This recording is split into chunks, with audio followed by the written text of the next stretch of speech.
Silly's play Baron like once or twice, but not convinced it's like the pick for them. We've seen him obviously on a lot of Vox. Idris still available for him if he does want to lock that in, but Catherine will be the pick. Catherine.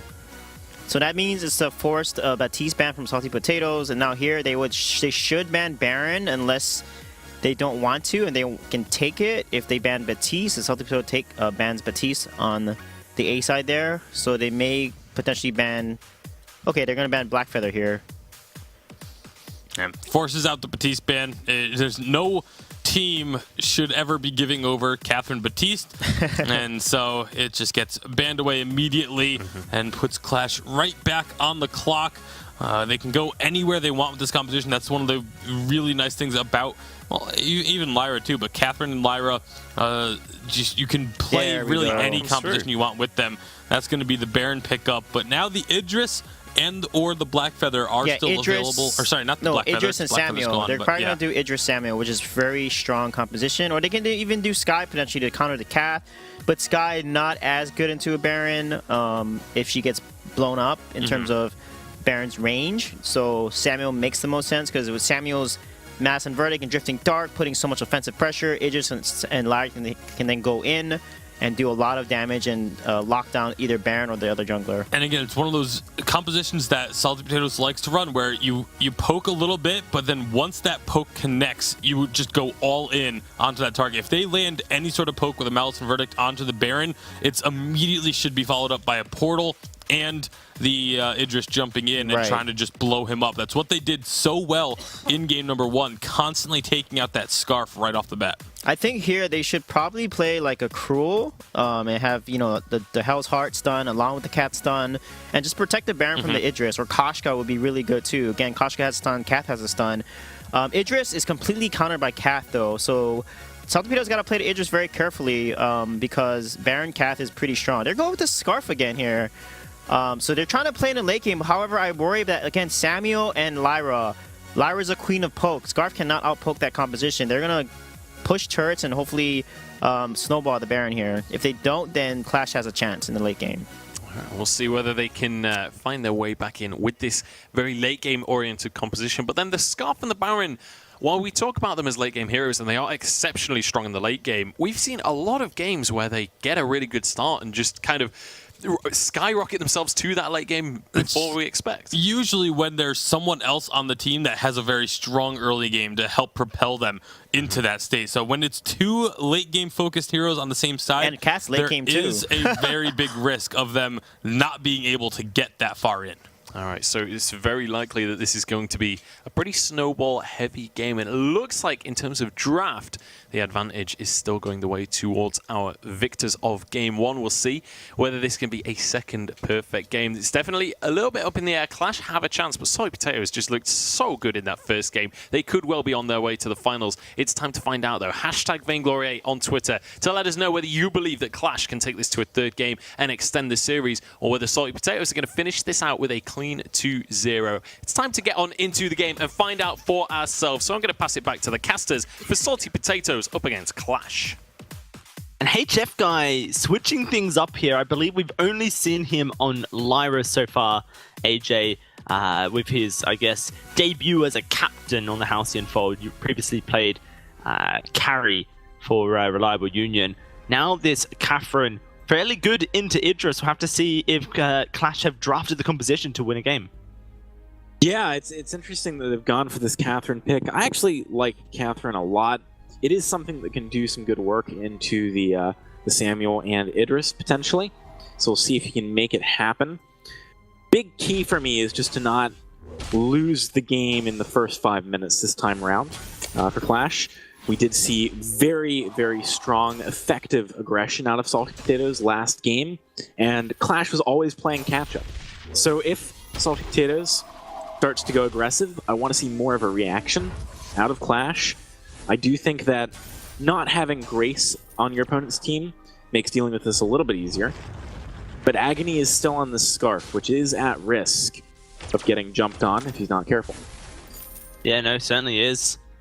Scarf a little bit threatened by Idris, as well as the Samuel towards the late game. skill matchups for sure. There aren't any counters really here, other than perhaps the Catherine into Idris. Oh, Joker's in a lot of trouble. HF Guy from the side catches him out, and Agony will find the kill. This time, SaltyPotatoes, Team Qlash says no to your invade. They're going to be finding first blood and securing their backs. I actually wonder where SaltyPotatoes thought HF Guy was. Because based on the way they engaged that fight, I don't think they had any idea that he was below the sentry. As a result, Joker just gets jumped on, absolutely annihilated straight away. Very different pace to this game than last one, Dowsey, which is good for Qlash. They needed something like this. Obviously a great morale boost in the early game too. Talking about items for a second, I want to talk about maybe what we can expect heading into the early game here. I think Joker probably wants to go for that Frostburn first. Agony likely does as well. That does mean that, you know, a lot of the damage is going to be coming from the carries, which should give Sneaky a slight edge over Baron, depending on what build he goes. Very likely to poison shift tension Boet, and of course the Sorrow Blade, I think, is an item I have seen some players forgo, but not successfully. So it's pretty much necessary on Idris. You can't really live without it. Yeah, of course you want to hit that divergent pass as early as possible. That's something which can give you a lot of weapon power for that. Phillies just going to be farming pretty safely here. We're seeing a lot more pressure in the lane from Qlash this game. Makes a lot of sense given he's on the Lyra. Lyra, of course, one of the captains that is the most effective at just pressuring the lane with the Principal Arcanum that he has. Much more difficult to be aggressive in the jungle. Oh, she does steal that camp, though. That's gotta hurt for Agony. Yeah, no, every camp stolen is a win, and here comes Joker looking for a gank as well. Mercilles jump jets away, but the Malice and Verdicts are almost connecting. One connected, the rest didn't. Mercilles will be fairly safe. Joker couldn't quite make the gank work, which means Agony, he's been allowed to just farm his backs this entire time. No threat to his teammates. And that only is favorable to Team Qlash. They've got such fantastic late gaming scaling. They're looking for a kill into a Sneaky as well. Good stun. Sneaky's gonna go down. It's another kill to Agony. Qlash tried to set up the sigil ahead of his position, but he never made it. Yeah, this is a very different Qlash from last game. Let's see if they can keep it going, though. It's going to be critical. Joker is falling more and more behind Agony in terms of just what he's doing for his team right now, so he needs to really catch up a little bit. He has managed to overtake in creep score based on, for example, that gank we saw from Agony, but again, Agony's just having more impact on the map right now, and that's not something you would expect to say about a Scarf compared to a Samuel early on. SaltyPotatoes, it's interesting that they're grouping up this way. I don't know if Joker's strong enough to have enough of an impact yet, but if they can force a reaction for this turret push, maybe they can punish Qlash. They misposition a little bit. There's always a window to get into the game and get an edge. Not sure that for SaltyPotatoes this is the best window, though. I think trying to just pressure the jungle might be more effective. Agony can really struggle on that Scarf early. But they need to find a way of shoving the wave prior to pushing into the jungle so that Sneaky can actually rotate and back up the team. Oh, it's such a cute bait. Oh my gosh, Qlash, can he survive? Yes, he can. Mercilles with the jump jets there. Baited Sneaky and Qlash in so hard. And Agony was there waiting. They figured, oh, he's got no escape. We can jump on top of him and do a lot of damage. Nuh-uh, not when Scarf's lurking by. They forced the fountain. 40 seconds now, AJ. But Team Qlash not likely to actually look to try and pressure that fountain being down. Yeah, I think that's pretty unlikely. Sneaky, notably, has picked up a Sar Blade and has Divergent Paths unlocked. It's going to help nicely in these fights. It's a pretty big difference having a blink compared to a dash when you're against things like goop in areas that you need to leave very fast. So, yeah, I like that. Getting that early on here is going to be great. Obviously, we've talked about it before as well, but Idris can do a lot of work into a Baron. So later on into this game, we definitely have to keep our eyes on that. Being able to jump inside of the Baron so that when he actually rocket leaps backwards, jump jets backwards rather, does mean that you're able to stick on top of him much more effectively. Joker's having a tough time this game compared to before, though. not really having too much of an impact. He has got Frostburn, and he's actually picked up an Infusion. We saw this last game, Dowsey. Around the same time, he just went straight to lane, popped Infusion, managed to pick up a turret and a kill. Maybe they can do the same here. Yeah, well, it's going to be a complete repeat of that. Oh, those Madness and Verdicts, they do a lot of work. The turret is likely to get taken down very low, but not quite taken out completely. Now Scarf is roamed up, which means Team Qlash effectively should have the wave clear necessary to avoid this turret falling. Madness and Verdict is going to come out, though. They are going to go straight into the turret, but there's no minion wave. Debated them. Joker's doing a lot of damage right now, but his energy regeneration is really lackluster off of one battery. I don't think they can get this turret unless someone from Qlash mispositions and takes too much damage so that they can't actually defend, especially if Joker gets stunned. Oh, that was such a nice scoop. This is a lot of damage. Oh. Joker doesn't die due to a fantastic Oblivion coming out that saves his life. Little micro play there. The goop put out by Agony was in front of Joker instead of behind him. Now, if it had been put behind him, then actually he would have died. But by putting it in front of him, it stopped him from going with his Drifting Dark. Fantastic stun! But Sneaky, I think, should be able to find the kill. No, he does not. The fountain keeps him alive, and now Sneaky is dead. HF guy! This guy can play captain pretty well. He is doing a lot of work this game to really just put SaltyPotatoes behind. Catherine's stuns have been awesome this game because not only have they been, obviously providing like a setup for his team, but they've been incredibly disruptive. He's used them at times where SaltyPotatoes are trying to do things in order to burn things like Drifting Dark or other cooldowns. It's really, really effective. This game is so radically different from the last Dowsey, which does speak a lot to the fact that Qlash is a team that actually seems to have quite a strong mental game. You know, they did not get tilted off at the last one, even though it would have been easy to, which is a big deal. SaltyPotatoes, it doesn't work the first time, though. It's not insanity if you keep doing it again. That's what Einstein said. They're going to be trying to go for another push onto the turret here. Yeah, and Abraham Lincoln said Vainglory is my favorite game, so just some nice quotes for you guys there to take to your history lesson as soon as summer's out. Another fight breaking out, but Joker this time gets popped.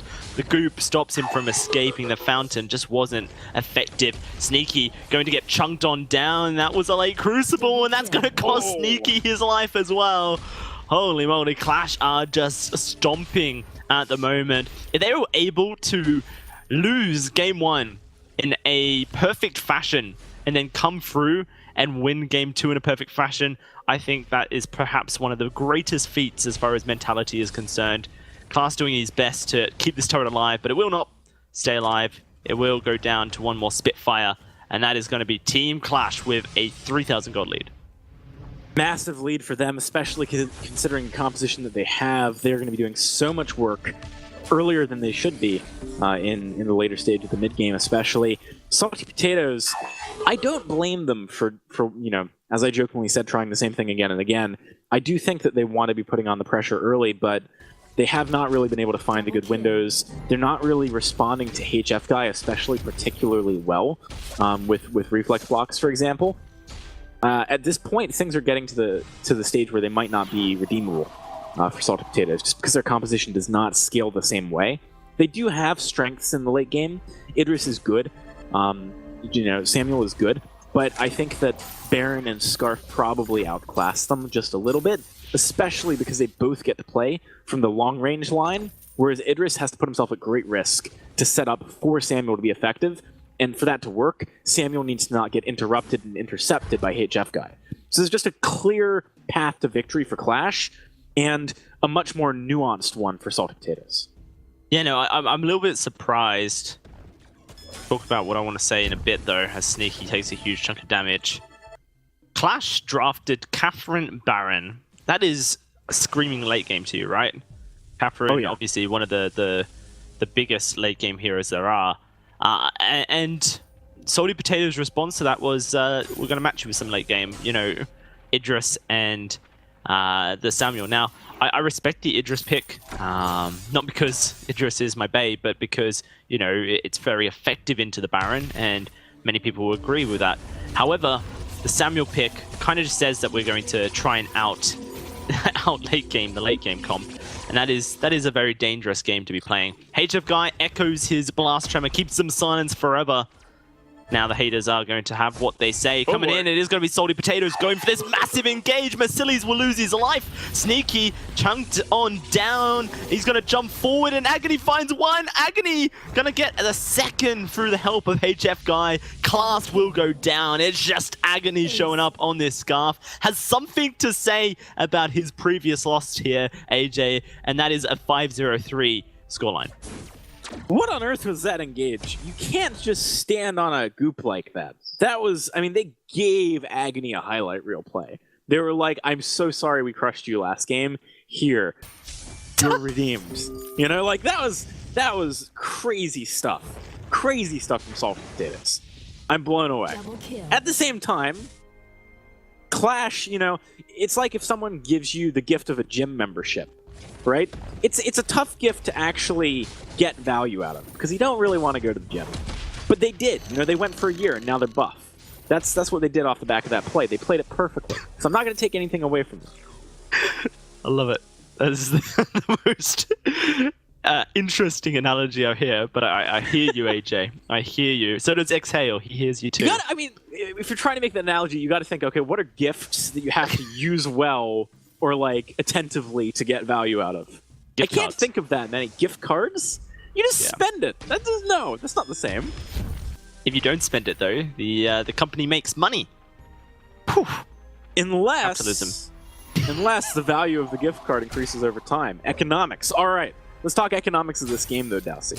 8 kills to 1. Qlash are still looking real good.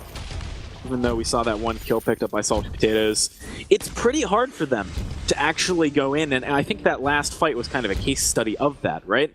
If you actually try and engage onto the side of Qlash, if Qlash are stacked, then you're setting yourself up for failure because you've got to stack too, and there's going to be a big goop. Also, Joker can probably not follow through the portal. I think we've seen that off the back of those kills as well. So I think the way you win fights with SaltyPotatoes is maybe even not to engage, to try and force something like a jump jets out, but not get broken by it, and then you re-engage or something. I don't think a straight-up fight goes well for SaltyPotatoes right now. Yeah, SaltyPotatoes are struggling to find their en route. This is going to be Sneaky, finding a bit of damage onto Mercilli's. Has a very peculiar build, Sneaky. Tornado Trigger and Tension Bow. Now, I've experimented with this. You do it when you don't think you need any healing or poison shift, sorry, because there's no healing on the enemy team. But actually there is healing on the enemy team. Scarf has Eve of Harvest and he's going to sustain. And also Idris once more, a squishy hero. Oblivion goes out, but it is going to be Crucible. The silence not able to be Crucibled as it had already been used. SaltyPotatoes do walk away with a turret. Their second turret, tier 2. Really just out-rotating Qlash there. I actually, not a fan though of this this Idris build. Like, I've tried, I've experimented, and I often find that you just don't have the sustain to actually be able to take people out. And I'm hoping, I guess, for Sneaky's sake, that he's just a much better Idris than I am, and he can prove me wrong and prove that this build works. The one thing that I don't mind about it is that with things like the Tension Bow and the crit, you're kind of softening up one person for maybe Joker to be able to execute. But I think that is hard to execute on because of things like this Catherine. I said it earlier, right? Catherine has been doing a great job this game of not only setting up kills like she's about to maybe, but also disrupting their plan. Oh, Mercilli's is going very low. Sneaky gets chunked, however. Sneaky trying to escape. Here comes that Dragon's Breath. The Oblivion does get blocked up. Once more, Team Qlash not quite able to jump on. Really great disengage. One thing SaltyPotatoes has going for them for sure. Mercilli's is going to be forced back to base. Yeah, so that was a good example of what we were talking about earlier, Dalsy, where it's just easier to execute on what Qlash are trying to do. Joker was pretty much a non-factor in the most of that fight, because it's very hard for him to safely chase in, even though Mercilli's wants to be diving very deeply. Sorry, Sneaky's looking for the kill. Ooh, so close to finding it, but once more it is Masili's backporting, or at least running back to base. There's nothing really to be taken for SaltyPotatoes. It's so unfortunate that they aren't able to execute off little catches like that. Means that they are just forced back into the middle of the map. All right, so with Kraken on the map now, you can see that Qlash is being a little bit more cautious. This is how games get thrown if you're not careful. If you actually lose a fight here, then SaltyPotatoes has something substantial they can take. If they hadn't already taken 2 turrets, I'd say that probably they'd want to go for the turret play we saw yesterday, Dalsy. I remember us talking about that, just to get the guaranteed gold, but I think they can make something happen with Kraken if they get it. Vision is kind of key here as well. I have to admit, SaltyPotatoes is doing a better job of actually maintaining forward vision. Qlash, gotta be careful. Yeah, he has to be very careful. He's going to portal away. Masili's is moving forward. Oh, the damage onto Joker. Fountain does come out. Masili's, I'm not sure, did he go back through the portal? Yeah. Okay. Oh no! But what's just happened here is SaltyPotatoes started up as Kraken and Team Qlash finished it! What a mistake from SaltyPotatoes. They thought they could take it in time. Now trying to start up a fight. That's going to be Oblivion blocked up. Agony's in trouble, being taken down. So Joker will get bursted as well. Qlash, nowhere to go, has no portal. He's just baiting it. And that's him gone. Trying to get Sneaky away, but he's not able to pop the heal in time to give him the movement speed. I think Sneaky should be okay, but holy moly, SaltyPotatoes, that was a desperation play gone wrong. That was bad news, Bears, man. Oh, boy. I like the idea, but Qlash should not have tanked a stun. Like, he needed to leave immediately, even if it meant portaling.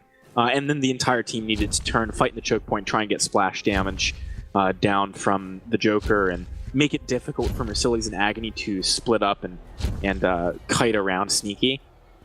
It was not well executed on, just from the offset, rather. So yeah, SaltyPotatoes, yeah, man, this is going to be tough. They really need, I think, maybe they could even just go for another offensive item on Sneaky. Just burst someone down. Yeah, no, right? So, you can and you can't. It's so hard. Against the Catherine, you need the reflex block. And without the reflex block, you're not going to get sustained damage onto your target. And without the armor, you're going to get destroyed by Masili's. So you're not in a position where you can actually sell one of these 2 items without basically risking your death. Either way. It's very difficult. The thing is, he's going to die no matter what, though. I mean, you're against... I think past a certain point, you have to cut your losses, right? You're against double threat comp. They're both ranged threats. They've got a Catherine to protect them.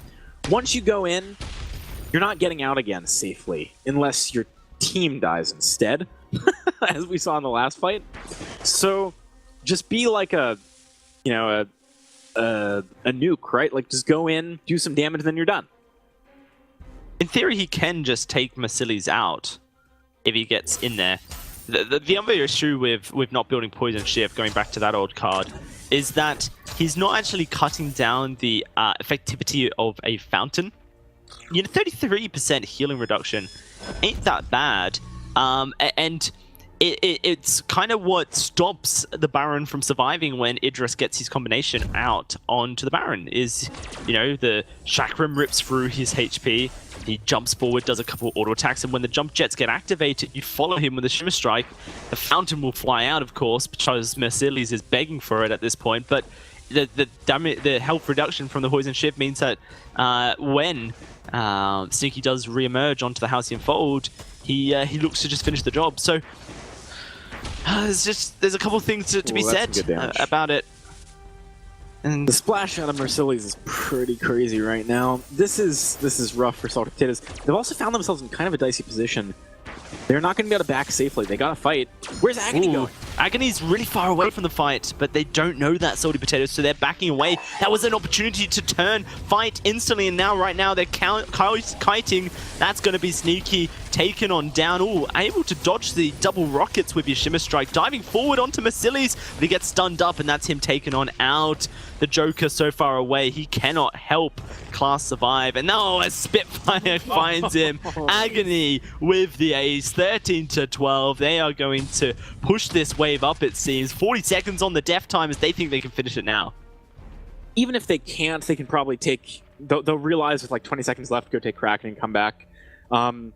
Man, if they'd realized Agony went the long way around, that was probably a winnable fight for SaltyPotatoes. They're going to watch this VOD or they watch the replay after the game, and they're going to be kicking themselves. Because that was definitely a winnable game moment. Qlash takes it, though. We're going to a Game 3, Dowsy. Yeah, we are going to a Game 3, and many things to be said, I think, about Qlash's mentality. Able to turn around such a devastating loss into a 3-game series. They are fighting for that finals position this week. I can't wait to see what they pull out in Game 3 as well here, AJ. SaltyPotatoes, man, you know, a team that has, when they're ahead, they look like one of the best teams in Europe. When they're behind, perhaps they struggle a little bit. Either way, will be very interesting to see what the desk made of this game.